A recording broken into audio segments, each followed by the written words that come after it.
I'd like to order lunch for the next 10 years. Is that possible? On the brink of closing, my family's diner was in a tough spot. The one who placed the order was a woman as beautiful as a model. Faced with this unexpected order, both my parents and I were stunned. Then, the woman who ordered started chuckling at the sight of us. Is 10 years too short? How about 30 years? Seeing her mischievously smiling, I was reminded of an old friend. My name is Michael. This year, I'll turn 29. Currently, I work at my family's diner, run by my dad, mom, and me, a family of 3. We're not rich, but we're happy. Our diner is a local eatery, frequented occasionally by my high school classmates. I grew up in this neighborhood. I attended a local public high school. I wasn't particularly bright, but I spent 3 fulfilling years having fun with my classmates. There was a girl I was interested in. Her name was Emily, and we were in the same class for 3 years. She was slim and pretty, like a model. On the other hand, I wasn't much of a looker. I didn't have enough confidence to pursue someone out of my league. What concerned me was her pale complexion. Emily was popular with the boys. She was respected by the girls, but no one seemed to notice her pallor. But I couldn't bring myself to mention it. In that way, I couldn't take my eyes off her. In high school, we brought our own lunch. My mom always nagged me to eat 3 meals a day, no matter what. Being from a diner family, my lunch was always hearty. It was enough to satisfy any growing boy. However, Emily always skipped lunch. One day, I asked one of her close friends about it. Why doesn't Emily eat her lunch? I somehow felt uneasy asking her directly. Oh, Emily is on diet. She only eats 2 meals a day. It's amazing how thin she is, Emily's friend told me. Why do girls want to be so thin? I couldn't understand. Well, I guess that's just how it is. I was concerned, but that's where I left it. Then, one day something happened. Emily's friend was absent. The friend I usually eat lunch with was called away for a club activity. Emily, as usual, was studying alone during lunchtime while others were spreading out their lunch. Emily, is it okay if I sit here? Curious, I took the seat in front of her. The class was noisy, and no one paid any mind to us. Oh, yeah. Emily replied. Aren't you eating lunch? I heard you were on diet. As I said that, I opened my own lunch. Yes, that's right. But take care not to ruin your health. Everyone says you're slim and praises you, but you look pale. When I said that, Emily stopped what she was doing. Her smile from earlier was gone. Her face was tense, and I froze, wondering if I had said something wrong. No, but I do think you're beautiful. What I meant wasn't that you're unattractive or anything. Sorry, that was a poor choice of words. I really didn't mean any harm. Being on diet is important too. I apologized to her. I realized I had been rude to her. After hearing that, Emily's expression softened a bit. No, it's okay. You were just worried, right? At her smile, I hesitated and then took out sandwiches wrapped in plastic that I had brought separately from my lunch. Yeah, I'm worried. So, this is me being meddlesome. Throw it away if it's a bother. I placed the sandwiches on Emily's desk. No, but really, don't throw it away. It's really good. Try it. I said that and started eating my lunch. Did you know my family runs a diner? A diner? Yeah, the Harrison's Diner, near the station. I'm the son of the diner owners. That's why it's good.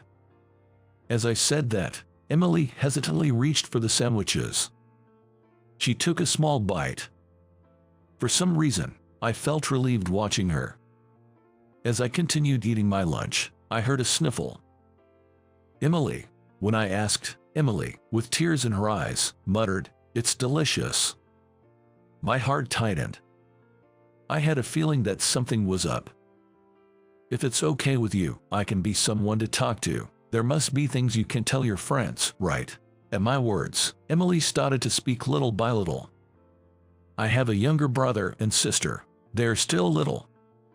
I listened quietly to her story.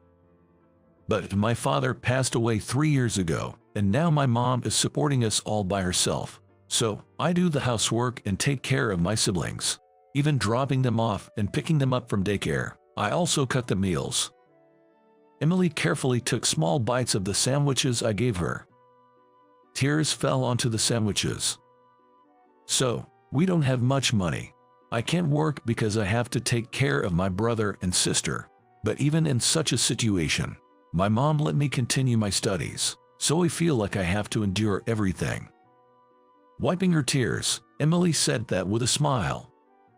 My dinner is usually leftovers from my brother and sister, and I hardly have time for breakfast, but I have to keep going. After listening quietly, I spoke up. Come and eat at our place. Bring your brother and sister too. Thank you, but I can't afford it, and just your thought is enough. Emily, envied by everyone. Thinking she was on diet, what was she really feeling? I had no idea about her situation and carelessly commented on her pale complexion. I never imagined she had such circumstances. I never thought about the happiness of being able to have 3 meals a day. So maybe you're saying that I look pale wasn't completely wrong, but it's for reasons like that, so don't worry about it. Thanks for worrying about me. You're the only one who noticed, Michael. It surprised me. Emily said, smiling. I couldn't smile. Don't worry about it, that's impossible, of course. After hearing about her situation, I racked my brain, though not the brightest, wondering what I could do. But there's not much someone like me can actually do. So, I simply thought of helping her. Emily, here you go. The next day, when lunchtime came, I approached Emily and placed a sandwich on her desk. As expected, Emily looked surprised. Michael, didn't I say Emily doesn't eat lunch? One of Emily's friends asked me. Yeah, but I want to give it, so it's okay. Emily stared at the sandwich on the desk. It's from Harrison's Diner, their special club sandwich. Be grateful and eat, Emily. You're a bit too thin. Then, saying that, I returned to my seat. Is it okay? Was it unnatural?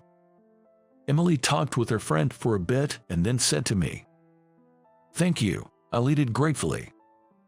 She smiled brightly, and I felt a deep relief. Since then, I continued to give Emily a sandwich every day. Soon, everyone in the class knew about it. Hey, Michael, you like Emily, don't you? One day, one of my classmates said that to me. It was when I was giving a sandwich to Emily. What? No. Emily, concerned about me, tried to refute it. She probably understood why I was giving her the sandwiches. But I didn't want her circumstances to be known. Is it a problem? The whole class buzzed at my words. You're silly, right? If you're trying to impress Emily, there are better things than carbs every day. If you really liked her, you wouldn't do that. The classmate mocked and ridiculed me. But I retorted. I'm the son of the Harrison Diner. I'm just giving her the sandwiches I think are most valuable. At that, the classmate tried to mock me again, but Emily's friend countered with a solid argument. It's none of your business, right? Thanks to that, no one else said anything to me. Emily kept saying, I feel guilty, and that's enough. But I said, if you don't eat it, just throw it away, and continued giving her sandwiches until graduation. I thought doing anything more would surely burden Emily, so that was all I felt I could do. Until graduation, no one discovered Emily's family situation. I sometimes worried that my actions were a nuisance, but on graduation day, her words to me, I will never forget your kindness, meant everything. Afterward, I went to culinary school. I got my chef's license and started my journey as a cook, aiming to protect our precious family diner. Harrison Diner. After graduating, I got a job at a traditional American restaurant. There, I learned the basics of American cuisine. I could have joined a family business right away, but my dad was still active. Mom was also working hard alongside Dad. It didn't seem like there was a role for me yet, and Dad's words, "Don't waste the chance to learn," allowed me to acquire skills I wouldn't have learned at home. After working at the restaurant for about 5 years, I returned home. At first, there were clashes with Dad over the differences between the traditional restaurant and our diner. I complained about how the stock was made or got scolded for changing the seasoning on my own. But fundamentally, whether it was the restaurant or our family diner, Dad, Mom, and I were the same. We all just wanted our customers to enjoy delicious food, that's all. This isn't a fancy restaurant. Customers come here for good food, not just fancy stock. I know your stock is tasty, but if it increases costs, we have to change our prices. We have our own way of doing things. Don't compare us to others. That's not why I told you to learn, Dad said. These words made me reflect deeply. Without realizing it, I had been comparing our diner to the restaurant. I was trying to change what was good about our place. Sorry, I was wrong, I apologized. Dad silently accepted my apology. Seeing this, Mom just quietly smiled, looking pleased. From then on, I saw Dad as my master and learned cooking from him. Of course, my experience in the restaurant wasn't wasted. I learned to make dishes using stock ingredients and to add vegetable scraps to the stock, among other things. The stock has more depth now, Dad acknowledged. We became partners in protecting Harrison Diner. But those days didn't last long. Though we were in a prime location near the station, the competition was fierce. Just about 2 years ago, a fast food chain opened, and about a year ago, a family-style restaurant. The arrival of these two competitors clearly dealt a major blow to our business. Office workers preferred the quick service of the family-style restaurant, and students liked the hearty meat and fried food of the fast food chain. To adapt, we introduced quick-serve pasta and started offering takeout, including fried food combos aimed at students. However, we couldn't compete with the chain stores that offered cheaper meals due to their bulk purchasing power. This diner, where I grew up since I was little. As I grew older, I worked alongside Dad, trying various strategies to keep it going. But the number of customers dwindled, and we had many days that felt like we were closed even when we were open. Our regulars and friends who occasionally visited would say, "Don't give up, and keep going," but it was hard to know what more we could do. That day, we had no customers at all.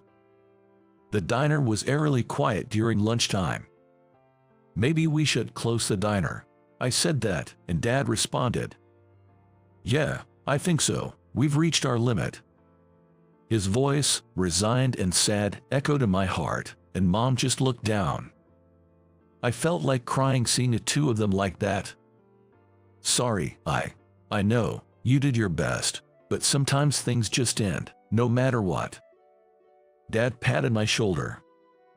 He was probably more inclined to cry than I was. The silence was broken by the sound of the door opening. We instinctively looked up. "Hello," I said brightly, as if to blow away the heavy air from earlier. Even if we were closing, I wanted to cherish every customer until the very end. "Hello, how are you?" echoed Dad and Mom, also brightening up. The person who entered wasn't a regular. She was a slender, beautiful woman I didn't recognize. "Please, have a seat here," Mom offered. As she removed her sunglasses, the woman said, "No, I'm not here for a meal." Dad, Mom, and I froze at her words. Then, the woman looked at me and smiled. "I'd like to order lunch for the next 10 years, is that possible?" I blurted out, surprised. Both of my parents were equally stunned by this unexpected order. Then, the woman chuckled at our reaction. Is 10 years too short? How about 30 years? She joked with a mischievous smile. That smile triggered a memory in me. Hee, it's been a while, Michael. It was her. I stepped forward. Emily, is that you? Wow, it's been so long. Yes, the beautiful woman was Emily. The same classmate I used to give sandwiches to in high school. The unexpected reunion filled me with joy. Mom, make some coffee. Come on, have a seat, I urged, but Emily laughed. I'm not here for a meal. I wanted to order some lunch. I tilted my head in confusion. While Mom prepared the coffee, we sat facing each other at the table. What do you mean? And what are you up to now? Are you doing well? I asked, and Emily replied. You didn't know. I'm kind of a celebrity now. A celebrity. Emily began her story. About her life after graduating from high school. Apparently, she was introduced to a cooking class by a senior at the company where she worked as an office clerk. The class focused on nutritious and budget-friendly cooking. Being new, the class offered her a spot as a monitor. Concerned about her own pale complexion, which I had pointed out, and now constantly worrying about her siblings' health, Emily was drawn to the class's focus on nutritious and budget-friendly cooking. Emily began arranging the recipes she learned in her cooking class and sharing them on social media. Of course, she knew there were people who couldn't afford to attend cooking classes. So, she thought that by sharing her knowledge, she could help someone. Her teacher was pleased with the promotion and happily allowed her to continue. As a result, Emily's social media followers rapidly increased. This led to a book deal with a publisher, where she co-authored a recipe book with her cooking teacher. Well, that's amazing, I said, smiling.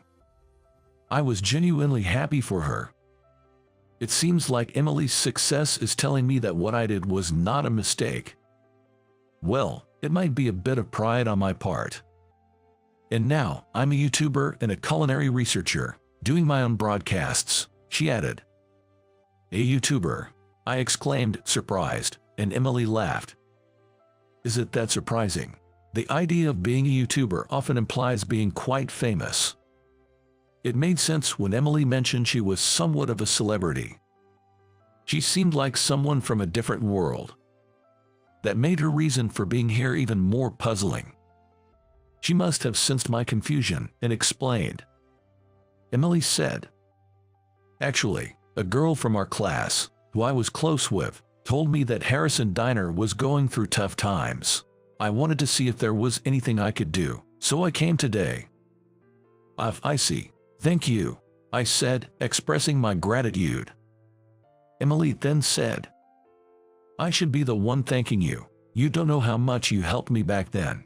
It wasn't just the sandwiches, but also your thoughtfulness and kindness. I looked up at her. The person I am today is because of you, Michael. You pointed out my pale complexion and provided those sandwiches from here. So, for this diner, I'll order for 10 years, 20 years, however long it takes. Now it's my turn to help you. Tears welled up in my eyes. Thank you, I managed to say, and she just smiled happily. I'll deliver lunch every day, I promised. Could you also make them for my brother and sister? They need lunch for school every day, she asked. Tears streamed down my face as I repeatedly nodded at her words. After that, Emily and I kept in regular contact. It wasn't just about the lunch. I didn't want to let this opportunity Emily gave me go to waste. Swallowing my pride, I asked Emily to teach me about cooking. I can't let pride waste an opportunity to learn, I thought. That was something Dad had told me after I graduated from culinary school. We started focusing on budget-friendly cooking to cut costs and creating nutritious meals to differentiate from other eateries. This approach attracted a younger clientele and, thanks to social media, brought in customers of all ages. Our diner regained its bustling atmosphere, and our business stabilized. Emily promoted Harrison Diner's secret recipes on her YouTube channel, which also brought us great publicity. We built a new friendship, supporting and being supported by each other. One day, while chatting, I said to Emily, "Hey, why don't you come and eat here with your brother and sister? You've been having our lunch, but you've never visited the diner, right? Your mom is welcome too." Emily was delighted by my invitation. Back in high school, I had once suggested, "Bring your brother and sister along." But at that time, Emily declined, saying she couldn't afford it. Of course, I never intended to charge her then or now. I just wanted to make her happy. On the day of closing, I opened the diner and cooked for the four of them. "What would you like to order?" I asked. They looked at each other and then said, "Some sandwiches, please." Sandwiches? I was taken aback. Sandwiches weren't on the menu. Although I used to boast about Harrison Diner's special sandwiches, those were just something Mom made. "I really wanted my mom, brother, and sister to taste your family's sandwiches," Emily said. To her, those sandwiches were something special. I smiled and served them a simple meal of sandwiches, soup, and salad.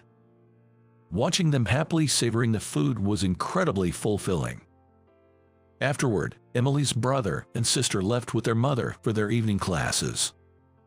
They thanked me, looking happy, which I appreciated greatly.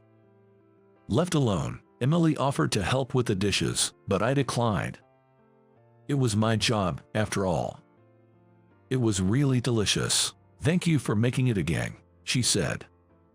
Well, back then, it was either Mom or me who made them, but actually, it was mostly Mom, I confessed. I knew it. There were times when they were a bit different, she laughed. "Really? Sorry, that must have been me." As I hurriedly apologized, Emily shook her head, laughing. "No, I was happy, and even when they teased you about liking me, you sacrificed yourself to make it easier for me, when in fact, I was the one who liked you." "Really?" I was stunned as Emily blushed slightly. I looked at her, flustered, as she continued. "I want to be there for you, Michael, to support you." I nodded at her words and said, "And I want to be someone who can help you whenever you need it." Eventually, Emily and I went from being friends to lovers and got married. Years later, Harrison Diner and Emily's YouTube channel are still very popular. Emily has gained a little weight. She seems self-conscious about it, but when I tell her, "You're the most beautiful now," she smiles happily.